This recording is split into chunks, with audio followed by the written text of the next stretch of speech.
6 o'clock. Call the meeting to order. Please rise for the pledge of allegiance. Everyone, Teresa? Scott, all right. Pledge allegiance To the flag of the United States of America, and to the republic for which it stands, one nation, under God, indivisible, with liberty and justice for all.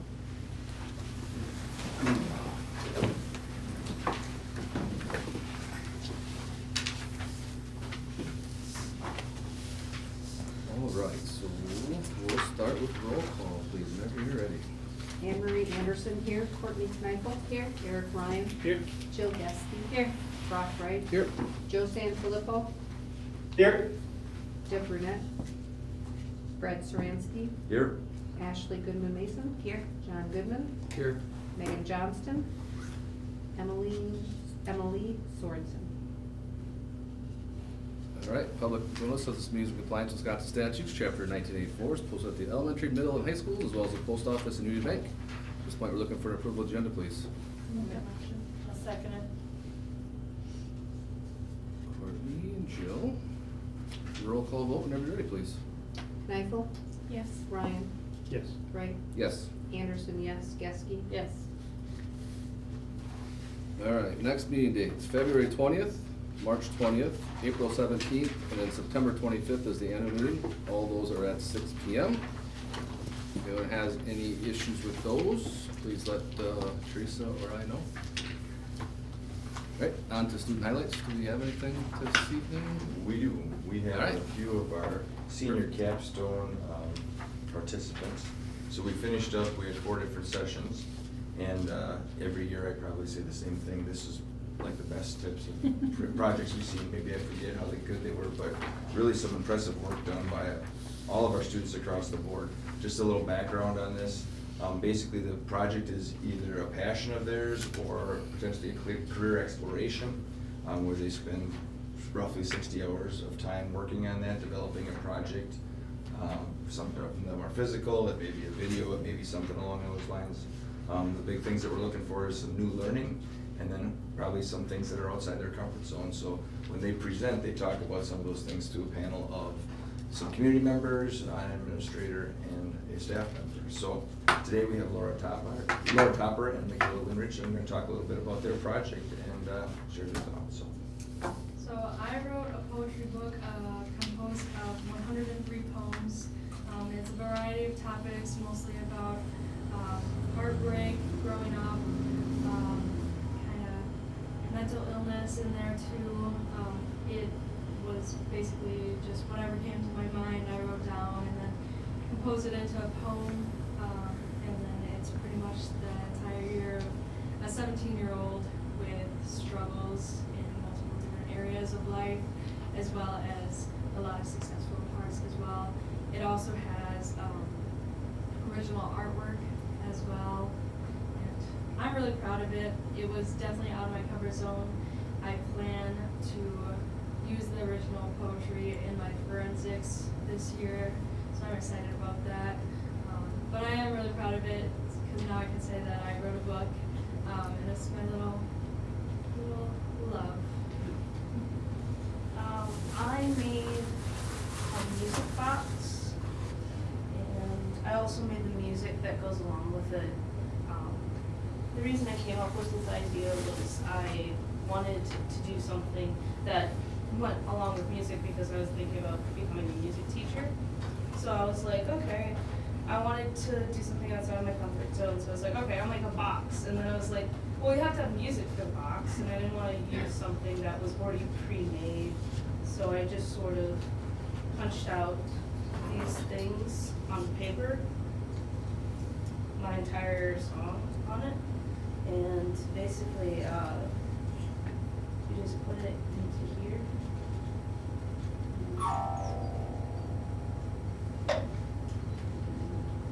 And then play the music that I made.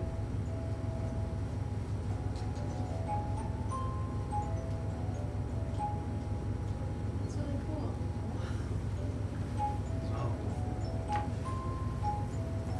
And it sounds a little weird because I had a little trouble punching stuff out. But I enjoyed it nonetheless, and it was a really fun project to do. And even with the struggles, I would not want to do a different project other than this. Because it was just so much fun to do. How did you figure out how to make music? How I like made it? Basically, I got this little test box that was really much smaller, looks like this. And I sort of based how I made this box on this one. It's not exactly the same because this one slides off, this one opens up.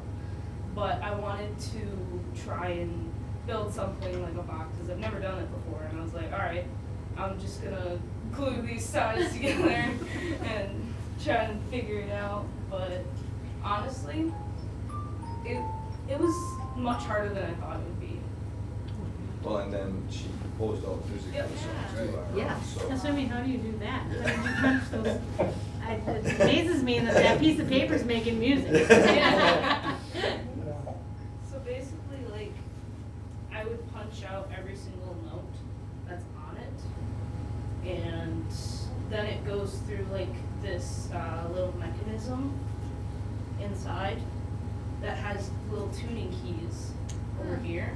So every hole as it goes through is like on tension. So when the hole's there, it goes up and hits like a bar and it makes that sound. Neat. So that's how it makes sound. How many pieces of paper do you have to go through to get to? I had to go through 3. Oh, that's not bad. Yeah. It's 2 sheets of music, so yeah, it was a lot of fun to write. That's what I did. That's excellent. Thank you guys for Nice sharing. job.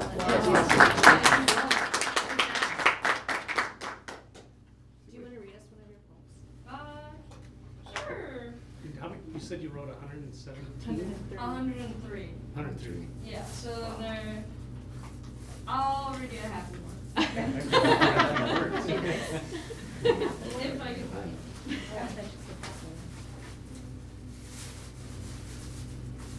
Okay. This one is, it just is about finding peace within, like, being in the same town as my long-term partner.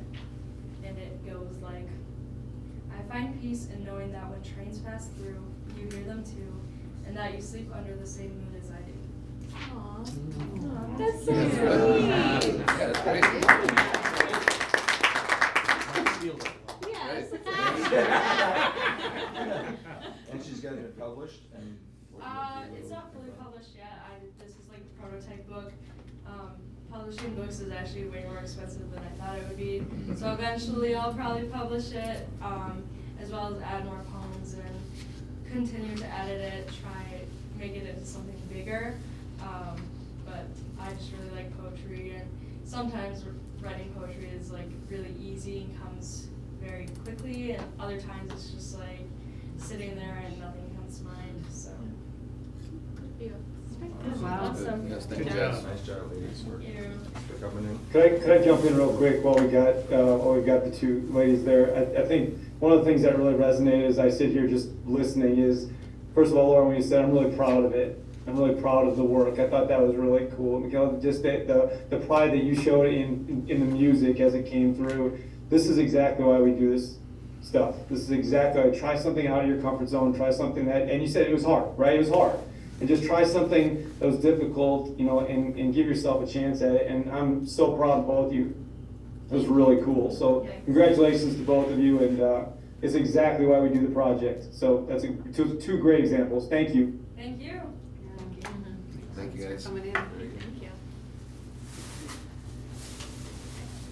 All right, we will continue on to the general public address of the board. Seeing none, we'll move on to the consent agenda, which includes minutes of the regular board meeting held December 19th, minutes of executive session also held December 19th, financial statements dated December 2022, approval of monthly receipts and checks, student activity account receipts and checks, consideration of an overnight volleyball trip, and consideration of an accepting in the superintendent resignation, and then consideration of accepting an assistant football coach resignation. So at this point, we're looking for a motion to approve the consent agenda as reported, please. I'll make the motion. Second. Roll call vote, Nick, please. Ryan, Yes. Wright, Yes. Anderson, yes, Geske, Yes. Knifel. Yes. All right, on to administrative reports, starting with business and finance. Yes, so the first item on the agenda is our budget review year-to-date, Where'd you come from? and that's on page. We didn't hear you We didn't know you were during here. roll call, sorry. Oh, that's good, Let thank me you. fix that. Scared us. Get everybody. You on your toes. It's not Joe talking. Wait, Joe's gotta Here in the change. room is Debbie. Okay. All right, we're Debbie good. conducts Straight here. meetings from Perkins quite regularly. So, pages 30 to 40 is our budget review year-to-date. So it's just a reminder that as per policy, we provide a bi-monthly update to the board. And the format that we use is the format that the board approves the budget in the fall. And so this month's update isn't very exciting, which is good. We are tracking with trends. So on page 30, you would find our Fund 10 revenue trend overall. We can see that there are a couple of areas that are a little over, which is great in the revenue side. And we'll pick those budget adjustments up come spring if we need to. It's okay to let that flow to fund balance, which is always our goal to add to each year. On page 31 is our expenditure report, or concludes our expenses. You can see that that is trending well as well. And I just want to point out that if you look at the bottom of page 31 for our general funds, it shows when you compare fiscal year to date, we're at negative $891,000. That just means that as of this point in the year, we have expended more than revenue. And that is typical for us and for school districts in Wisconsin. Our revenue comes in pockets. Our first tax levy receipts are coming in this week, and our state aid comes in sporadically as well. And so this reinforces the need for our fund balance at year end, so that we have the cash portion of fund balance in order to meet these periods of time when we aren't getting as many revenues as our expenses. So by year end, we expect to be balanced or add a little to fund balance, but this is an example of how our expenditures stay pretty steady throughout the year and our revenues may pick up. Did I explain that okay? Yep. Yeah, okay. So, no other report on my end, and I'm happy to answer any questions that you have. Do you have any questions at this point on that portion? Kind of looks the same as earlier.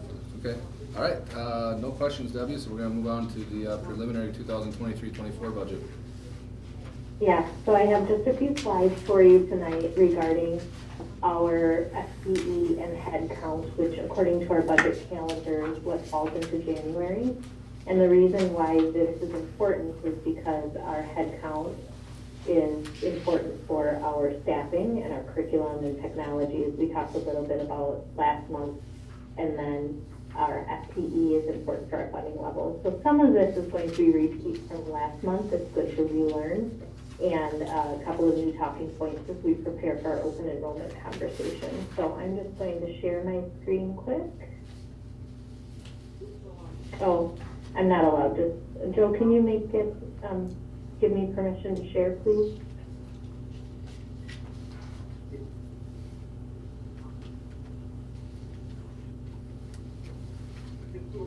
You should be good now. You should be good.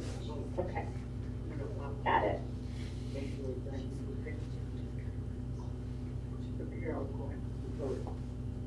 Okay, so just a few Just a second, slides. Debbie.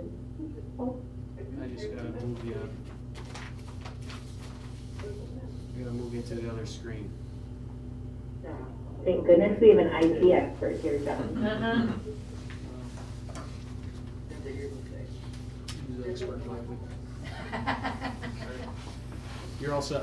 My good, okay. Okay, so just a reminder of our headcount versus FTE. So the bottom visual is it's the same as last month, just colors changed. I just want to elaborate on that tonight in how we get from head count to FTE. So Teresa was working today on our January count, and she was doing just this. We do 2 counts per year, one in September and one in January. And it's the state report that gets them to FTE because they care about funding. They aren't as concerned with our head count, like we are for staffing. So to get from our head count to FTE, we take our head count, we subtract those who are open enrolled in, add those that are open enrolled out, and that can often be confusing, but remember we're trying to get to that resident student count, those students in which we are responsible to educate. Once we get our resident student count, we prorate that for our early childhood or 4K kiddos who only attend part-time, and that gets us to our full-time equivalency or FTE. So just a reminder that these are 2 different numbers and we talk about them very differently. I also want to add a little perspective to this. When we look at FTE, we are very excited this year that our FTE increased over last year. Putting into perspective though, we are still lower FTE wise, so our funding level wise, than we were back in 17-18. Head count, however, we're higher. So just reinforcing those 2 different conversations as we talk about needs. Putting it further into perspective, I apologize if this is a little harder to see in terms of the numbers, but I can elaborate via words. So many of you know, and I talk about this year after year, that we run head count forecasts in 3 ways. And the reason why we do it in 3 ways is we want to try to pick up nuances that may exist in short-term versus long-term trends, and then 2 different methodologies. So what I have here for you is the methodology we use where we run an estimate on a 15-year survival rate and a 5-year survival rate. And what we mean by survival rate is the cohort survival method, and it calculates the percent of students that move from one grade to the next. For us, most of our classes grow from one year to the next. And that's important as we cast forward, because if we just take one class and move it to the next year, then we're missing that, especially for us because we grow. So for those of you who can't see it quite as easily, it starts with 0203 on the far left and continues to 2223 of historical data. And then we run projections 2 different ways: a 15-year survival, meaning we go back and we calculate for 15 years, what did our trend do? Or for the last 5 years, what has our trend done? And a couple of interesting points to point out, and we use this then to help run estimates, because remember, we don't get our final numbers until October, but we need to start making decisions in the next few months. So a couple of the telling things is notice that our 5-year survival rate actually shows lower growth than our 15. So that means that in the short term, our growth is actually slower as a percent as students grades move from one to the next than our 15 years. And then I think the other telling thing is, and we looked at this at the finance committee last month as well, notice that even though we've been trending up the last couple of years in head count, so the students we're servicing, we still have not yet reached our levels back to 04, 05, or 06, 07. And that's even with adding 4K, which we didn't have back then. So this is becoming really important as we start looking at potential needs of the subdivisions and such. And I think my takeaway from this is we're using our building is the same size as it was back then, we're using it differently. But some of those capacity issues may take a little longer for us to feel. It's not as urgent from my lens, and I could be wrong, but it's not as urgent as a next year thing, or maybe even the year after. It gives us time to watch those trends and respond. But we are already thinking of them and looking ahead, which is important. So from a budget standpoint, we are always looking short-term and long-term. Short term, the recommendation has been made to continue the fourth section of kindergarten into first grade. So that big kindergarten class will continue to have that fourth section moving forward, so our forecast includes that. And then we're also looking more closely at our open enrollment seats, and that is a board decision by state statute that's made this up. And then long term, we're watching this as we look at our space issues and our building needs and our open enrollment capacity going forward. And I talked about this last month, but I want to remind you again, and watching this very closely, if we do start to grow again, we've been in a steady decline, both FTE and head count, but if we are in a time where that's shifting, long term, that's always better.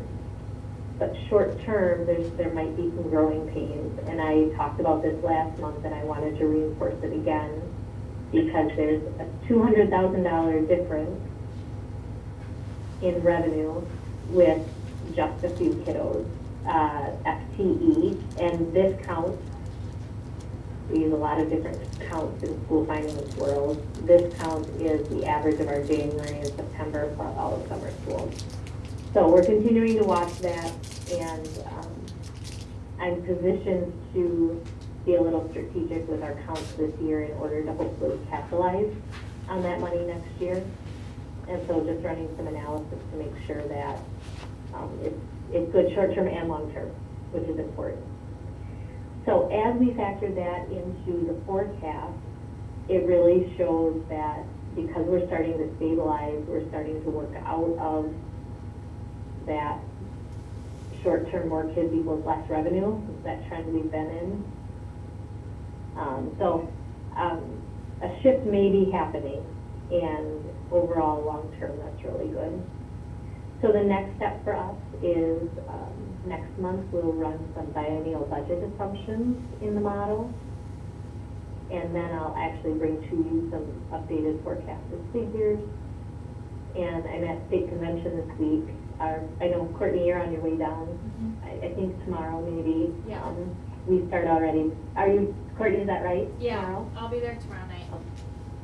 Okay. Our presentations start already tomorrow morning, which is why I'm on the road. But we'll be watching for some biennial budget talks and updates this week, so I can bring to you the best and most updated information next month. So any questions on that? And I apologize for the background noise. Any questions? No, thanks. We're good. We're good.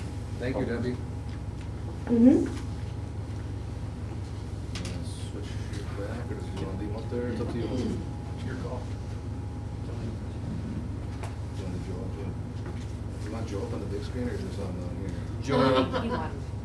Yeah, we'll just put him down. No, we're good. We'll put him down, we'll put him back down where he belongs down there for a minute. Get me back at the table, that's all I need right now, Yep. that's fine. Once we get to that point, we can move on to planning and summer school timeline. So what we'd like to do with the summer school timeline is push that to February, because we've just started conversations with Beaver Creek, and we are hoping to include them as part of our opportunities for kids this year, but we didn't have anything finalized on that. So we'd like to bring something a little bit more formal to the board in February, which would include Beaver Creek if we decide to go in that direction, so. Look for that in February. We plan on making sure that that summer school is an option for our group, and we're looking at 4 weeks again this year. And the earlier start doesn't really impact summer school in terms of when we're going to have it. So we've been talking to, Jody's been talking to Augusta regarding swimming lessons, and we'd like to finalize something with Beaver Creek before we bring something formal to you. All right, that sounds good. Okay, on to consideration of the summer school coordinator contract. So Jody Madden is again interested in doing that for us, and she's been fantastic in doing that. And we've already had multiple meetings this year regarding this summer. So she's on board with the conversation or with the process, and we'd like to continue her work in that role. Okay, anyone have any questions on that? Not looking for a motion to approve the summer school coordinator contract as presented, please. I'll make that motion. Second. roll call vote whenever you're ready, please, Anne Marie. Knife, Yes. Ryan, Yes. Wright, Yes. Anderson, yes, Geske, yes. All right, on to consideration of regular and special education spaces for open enrollment. So if you take a look at pages, actually, no, if you look at the handouts are new. You should have new data for you in the handouts, just as we look at potential numbers going into next year. The conversation really kind of centers around how many spaces we have available for people who are, for students who are not residents in our district. And I think, this year's kindergarten group is an indication of, obviously people wanted to come to our school district, but at the same time, when they come at the rate that they came in kindergarten, it provides, gives somewhat of an issue that we have to look at in terms of space and what we have available for our residents as well. So we have we have the current, there's one, the first page is the current situation that we're in right now regarding potential class size and capacity, the number of sections, the capacity, projection, and the projected spots. This is the current situation that we're in. We have two options for you that one is kind of a middle of the road. It specifically at the kindergarten and first grade level, it reduces the number, but at the same time, it's in the middle of what would be option one, our current situation, and option two. We'd really like you to take a look at option two. And I think, Ashley, if you'd like to speak to that at all, you certainly can, or if I speak out of turn, please make sure that you call me on it. But I think this gets us to a level in which we get a better target size when it comes to kindergarten, first grade in particular, gives us a little bit of leeway when it comes to the second grade level in option 1 and 2. That's a little bit different than it has been, gives third grade a little bit of a different option not in third grade, but in kindergarten, first and second grade, it makes an adjustment in terms of lowering the class sizes there if we're going to allow open enrollment in. Now, if the numbers are different when it comes to resident count, it's a different conversation, but just spaces that we have available, this would definitely impact, option 2 would definitely impact the total number of people that we would let into the district if they were not residents. So it's been a really good, I think it's been, and I think we've been in a situation where we continue to grow with people who do not live here that would like to come to school here, but if it's hampering us in terms of space or overall capacity of classrooms, this is the time we probably want to address it. And we've had this conversation for a couple months just in terms of what the number was going to be or what the class size, ideal class size would be. Is there a range? But that gives us a better indication of where we're at. So, Ashley, did you want to add to it? Just in our conversations, option 2 would be the way that the administrative team would lean in terms of making your recommendation. But Ashley, did you want to say anything else? Yeah, I think it keeps, like we talked about the FTE, we don't lose a lot in that number too, but it also addresses those larger class sizes at those young grade levels. So, there's nothing perfect, but if we can come more to that middle ground, I think that can help our students and our staff, but also be fiscally responsible, which is extremely important too. So obviously being over in first and second, we would close open enrollment for those 2 grades, but we wouldn't send anybody anywhere else. We're just over with those couple grades, correct? Yeah, Correct. We wouldn't add any more to those grades, but we would have to deny at that point to anybody new.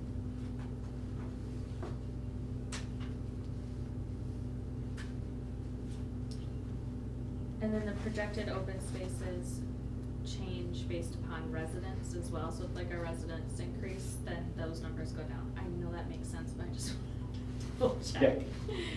Yeah. Okay. And we look at that in January, every year. Is that when we'll look at it? Correct. Okay. Yeah. And that'll be a continued conversation based on what the number is at that particular time. Right. So option 2 just kind of gives us a little bit more flexibility, really. Correct. And that's the direction that the administrative team would be. Okay. Does anyone have any further questions?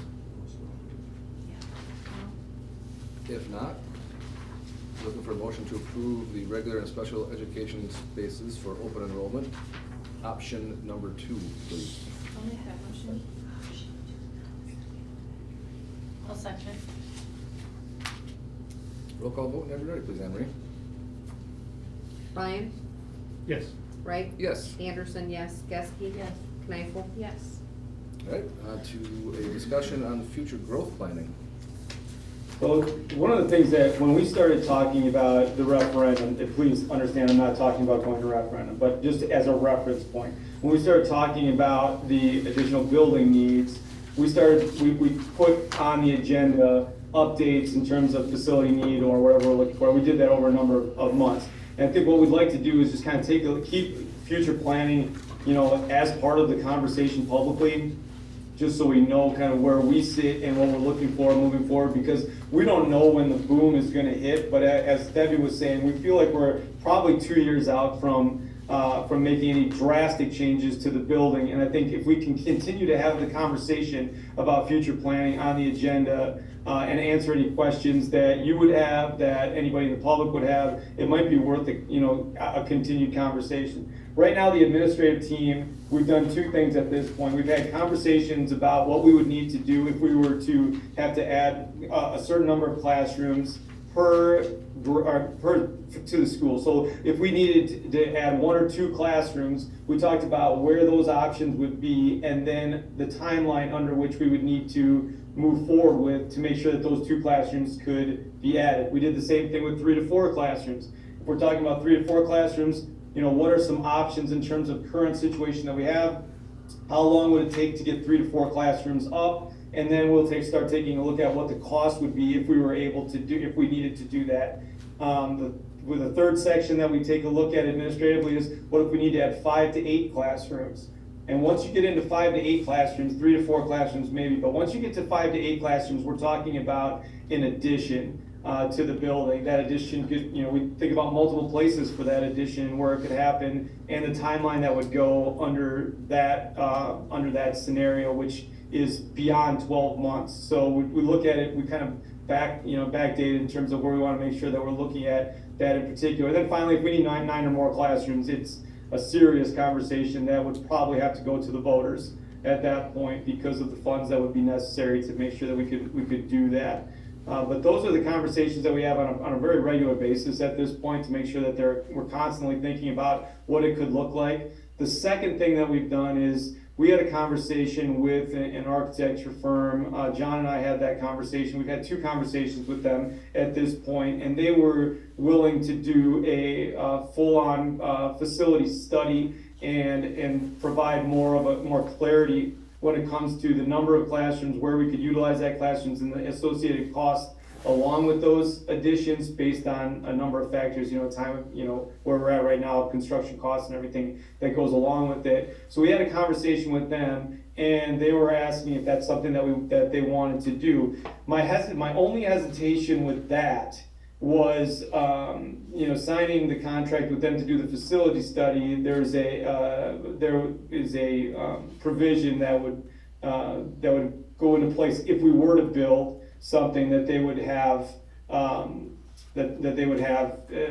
preference in terms of doing the architecture for that project. And I wasn't ready to make that kind of commitment at this point without having a conversation with the board, because though it's not a huge commitment financially right now, it does kind of point us in a direction that we're gonna go with one group if we do the addition, which is different than what we've done before, where when we did have the addition, we went out to bid and we had conversations with multiple architects regarding the options that we had. And so at that point, I wasn't willing to make that commitment for the facility study because of that in particular. If you feel like I'm off base in doing that and you'd rather go and just have one person do the facility study, we can certainly do that, but I didn't feel comfortable having that conversation without talking to you about it. So thoughts on that? I think I would be in the same thought process that you are. Like, I don't think we'd wanna Stick with one. No, agreed. Okay. I like how we did bids before. Right. Okay. Makes them more I honest. think that there's probably, there's some groups out there that would be willing to do a facility study, that's it, and then have an opportunity to win a bid for an architecture, you know, for a structure, if we went in that direction. But at the same time, we wouldn't be tied to any kind of contractual obligation at that point. So that's my next step, you know, given the conversation there. My next step would be, can we have somebody do a facility study without making a future commitment to any group in particular? And I think that's our next step, if that's okay with you. Yeah. Yes. Okay, Yeah. and we'll continue to have the conversations informally. I think it's good to have the conversations about what it could look like if it's 1 to 2 classrooms, 3 to 4 classrooms, 5 to 8 classrooms, administratively. I have a hard time saying, well, if it's 5 to 8, then we're automatically gonna take this section of the building over and we're gonna do this, because even if we never touch that, it becomes the conversation in the hallways outside, like, oh, they're gonna take our space, they decided to take our space. We haven't decided to do anything. But at the same time, I don't wanna put the fear in people's faces saying, well, if we need 2 classrooms, we're taking your area. Now, having said that, if we do feel like that's going to happen, we would have the conversation with them up front to say, this might be an option, just so you know. But as we get out to 3 to 4 and 5 to 8, we're talking about making major changes to the building that I'm not willing to just put out there and say, hey, just a thought, if you know what I mean. And Joe, if I can just add something to that quickly, just a reminder to the group that just like we talk about how an adjustment down, because we've been in declining scenarios more than growing, a decline of 2 or 3 students per grade doesn't often result in an adjustment in staffing or busing, for example. Also, we remember that a growth of 2 or 3 students per grade will not likely result in the addition of classrooms or staffing. So a lot of the conversations we're having is a result of a large influx over a period of time, which would result in the need for additional space. So I just think that's important to reinforce. Kindergarten was an exception this year with that bubble. And we just want to be prepared in case that later isn't the exception. Thank you. I had a question on the facility study. Was it Bray that did the last one for us? Ray did the architecture for us. Okay. They didn't do the facility But study? this was not, the conversation with this group was not Ray. Okay. I was just wondering if they did the last one, if they could do the next one non-contractual, since they had a lot of our information already, maybe it wouldn't be quite as inclusive. Yeah, they might be, I mean, I think there'd be a fee associated with it, but I Yeah. think that they would then, I think paying the fee up front is, first of all, I think it's the right thing to do if we're asking them to do the work. But second of all, if it doesn't tie us to something in the future, I think it's, because we already, and I think they might do it because, you know, we use their work and we like their work. So I think they may have some, they may feel like they're in a good place there anyway. So that can be, I'll make that contact with Clint at Bray, and we'll kind of go from there. Debbie, you want, we can do that together. Sounds good. Anybody have any further questions? No. All right, thank you. We'll move on to announcements by the administration, starting with the 3rd grade care packages. Sure, so. You may have seen this on social media, but I just wanted to let you know in case you didn't see it. It was posted back on January 3rd, but our 3rd grade students and teachers decided to take an initiative to thank our alumni who are currently serving in the military. We put together some pretty intense care packages with a lot of goodies and items in them, and they got some really great feedback, so I just want to read really quick, and it is out there if you haven't seen it, but this was from Luke Ming, one of our alumni, and he wrote back to Mrs. Wafke. I got back to my house in Alabama late last night after driving from the airport. I saw that there was one last Christmas present that was waiting for me at my front door. The 3rd graders from Fall Creek had sent a fully loaded care package filled with letters, pictures, and all the goodies.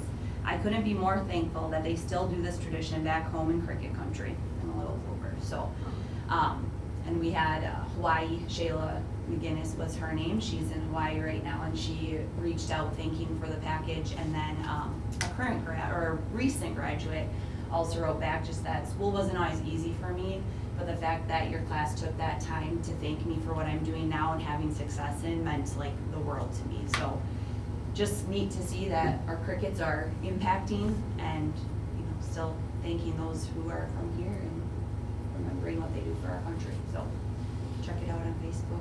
If you need me to send you the pictures, I can, but they worked really hard on it. And I think they were housed up here for a few weeks before they went out, so it was kind of a joint effort throughout the school. Excellent. Do we have any questions about that? All right, Mr. Goodman? Sure. I just thought it'd be good to give you a little district-wide tech update. We have two other people that work on a lot of the technology that probably go unnoticed or they're extremely noticed. Kim Wilson and Ethan Kent. Ethan's been a part of, he was one of our first interns that we had, and he went to CBTC, has his degree, and he just does a fabulous job. Kim was one of our, I think, kindergarten aides that we turned into a tech support, and I marveled today she was tearing apart and fixing Chromebooks in there, and she just loves it. And she's extremely organized, so it was a great addition to the team inside that. But you know, they do a great job. One thing I wanted to point out, Chestnut, and I think this is something that is in the back burner for us right now, is they were acquired by a company called IT Voice. So our contract with them for Tier 3 support and our backup and server monitoring is I'm gonna look to figure out a different solution for that, so I'm using the next 6 months to do that. Brings up some good conversations on how we could take a look at our resources moving forward, but our backup solution right now, we use a product called Veeam. Typically with backup solutions, you house your data on a place outside of your building in case of a fire, disaster, whatever that is. We sit on a great a sync network where we have dark fiber that goes right to CBTC, so we could easily put something in their data center or in a neighboring school district and house that. So we're looking at what that looks like and what that's gonna cost.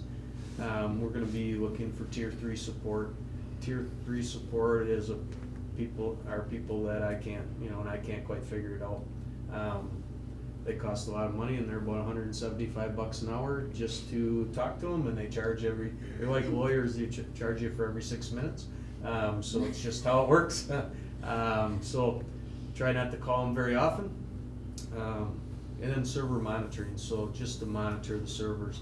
I mean, as much as I love getting a text from Val Baronic at 4:30 in the morning if the internet's not working, I don't think that's the most, the appropriate server monitoring, and I don't think Val's gonna be with us next year, so I don't think I'll get that text. So, just looking at those things, those are some things from a technology side of things that we're looking into moving down the last half of this year into the summer. So, any questions on that? I mean, so some things will change as we move forward. I don't see us being with IT Voice come next year. All right. Thank you. There is no announcements by the board, so at this point, we're looking for a motion to convene to executive session per chapter 1985, 1BCEF, Wisconsin statutes, at approximately 6:44, please. I'll make that motion. Roll call vote, Mary, please, Courtney. I'm sorry, Anne Reed. Oh. She seconded it, I wrote it down, and I just kept right on going. Right? Yes? Anderson, yes. Geske? Yes. Kneifel? Yes. Ryan? Yes. Got it. Not right while I'm talking anymore.